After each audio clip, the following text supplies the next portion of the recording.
At dahil sa labis na pag-aalala, kanya-kanyang paraan na ang ilan nating kababayan para masaklolohan ang mga mahal nila sa buhay na sinalanta ng bagyong Yolanda. Ang ilan piniling lumapit sa GMA Kapuso Foundation at live mula sa warehouse ng GMA Kapuso Foundation sa Quezon City, saksi si Sandra Aguinaldo. Sandra? Yes, Vicky, dito sa aking kinaroroonan ay damang-dama yung generosity ng ating mga kababayan dahil patuloy po ang pagdating ng tulong para doon sa mga nasalanta ng bagyo. Ganun pa man, Vicky, ay meron po tayong mga kababayan na hanggang sa ngayon ay nag-aalala para doon sa kanilang mga kaanak na hanggang ngayon ay hindi nila makontak mula doon sa mga lugar na naapektuhan ng bagyong Yolanda. Sa bangis ng bagyong Yolanda, lahat na yata ng istruktura sa dinaanan nito bugbog sarado. Ang paliparan ng Tacloban mistulang kalansay ng bayuhin ng mga alon sa dagat dulot ng storm surge. Kaya walang flight na makalapag at makaalis maliban sa mga rescuer at may dala ng relief goods. Pero si Jay, nagbaka sakali at nakisakay sa Philippine Air Force pa Maynila para mapuntahan ang kanyang mag-ina rito. Ikinuwento niya kung paano nakaligtas pero ngayon nag-aalala sa kanyang ina't mga kaanak na naiwan sa barangay San Joaquin.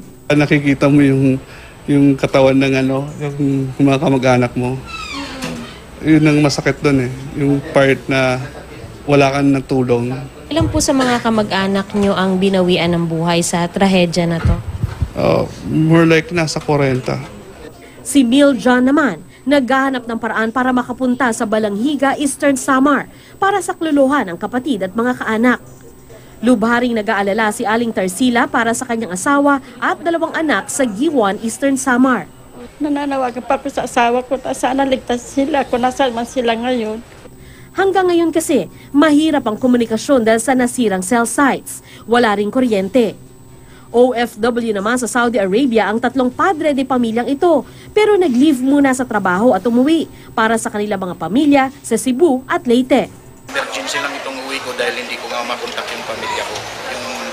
Yung location ng bahay namin ay sa San Jose mismo, sa Mandurit. Kaya ito, so hindi na makatulog. Vicky, ngayon naman dito sa Kapuso Warehouse, ito kasama natin yung mga kababayan natin na sila ay tumutulong sa repacking para doon sa mga relief goods na dadalhin sa ating mga kababayan doon sa mga apektado ng bagyong Yolanda. At ito si Miss Jessica Galdo. Ma'am Jessica, bakit po naisipan nyo na i-devote yung inyong oras para po dito sa repacking? Sa ganitong paraan ko lang po kasi sa ganitong paraan lang na matutulungan natin yung mga kababayan nating nasalanta ng bagyo.